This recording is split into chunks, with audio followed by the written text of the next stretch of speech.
আসসালামু আলাইকুম, কেমন আছেন সবাই? আজ আপনাদের সাথে শেয়ার করব একটি ক্যানভাস পেইন্টিং।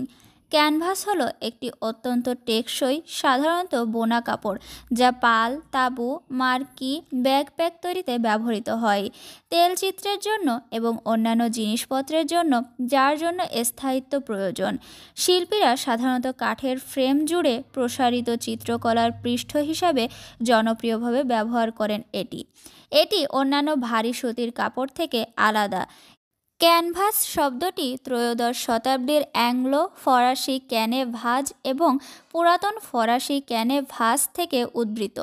কাঠের প্যানেলের পরিবর্তে ক্যানভাস তৈলচিত্রের সবথেকে সাধারণ সহায়ক মাধ্যম হয়ে উঠেছে।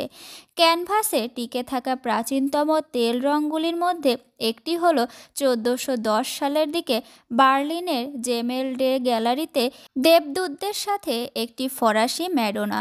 কাঠের প্যানেলের পরিবর্তে ক্যানভাস তৈলচিত্রের সবথেকে সাধারণ সহায়ক মাধ্যম হয়ে উঠেছে।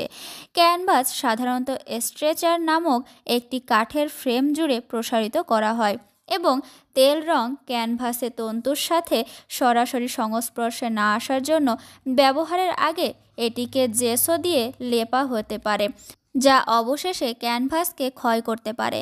সুতির হাঁসের ক্যানভাসের কাপড় অ্যাক্রেলিক রং লাগানো তেল রঙের ব্যবহারের চেয়ে বেশি সৌম্য এবং ক্যানভাসের কাপড়ের জন্য কম ক্ষতিকর ছিল। প্রাথমিক ক্যানভাস লিনেন দিয়ে তৈরি হতো, যা যথেষ্ট শক্তিশালী বাদামি রঙের একটি শক্তপোক্ত কাপড়। বিংশ শতাব্দীর গোড়ার দিকে সুতির ক্যানভাসের ব্যবহার শুরু হয়, যা সুতির ডাক নামে পরিচিত।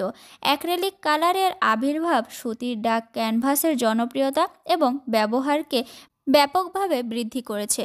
সঠিকভাবে প্রস্তুত ক্যানভাসের সাহায্যে চিত্রশিল্পী দেখতে পারেন যে রঙের প্রতিটি স্তর মাখনের মতো স্লাইড করে এবং সঠিক প্রয়োগের ধারাবাহিকতা ব্যবহার করে সম্পূর্ণরূপে ব্রাশ স্ট্রোক ছাড়াই একটি চিত্রকর্ম অর্জন করা যেতে পারে।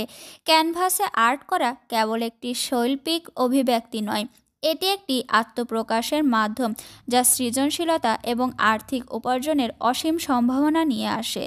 আজকের ডিজিটাল যুগে ক্যানভাস শুধুমাত্র আর্ট না, এটি শিল্পীদের নিজস্ব ভাবনার প্রকাশ ঘটানোর পাশাপাশি গ্যালারি, অনলাইন মার্কেটপ্লেস এবং সোশ্যাল মিডিয়া প্ল্যাটফর্মে তাদের শিল্পকর্ম বিক্রি এবং প্রচারের এক অনন্য পথ হিসেবে গড়ে উঠেছে। আজকের দিনে ক্যানভাস আর্ট শিল্পীর সৃজনশীল যাত্রার একটা অনন্য প্রমাণ। আমি আগে কখনোই ক্যানভাসে পেইন্ট করি নাই, ভয় করতে পারবো কিনা, কিভাবে ক্যানভাসে পেইন্ট করতে হয় সেটাও জানতাম না। তবে ইচ্ছা ছিল ক্যানভাসে কিছু পেইন্ট করার, তাই পছন্দ মতো একটা আর্ট করলাম। প্রথমবার করাই তেমন একটা ভালো হয় নাই, তবে আস্তে আস্তে আর্টগুলো ভালো করার চেষ্টা করব ইনশাল্লাহ। আপনাদের কাছে আমার আজকে প্রথম করা ক্যানভাসের ওপর আর্টটা কেমন লাগলো অবশ্যই কমেন্টের মাধ্যমে জানাবেন। ভিডিওটা ভালো লাগলে আপনাদের পরিচিতদের মাঝে শেয়ার করতে পারেন। আজকে এ পর্যন্তই, ভালো থাকবেন সবাই।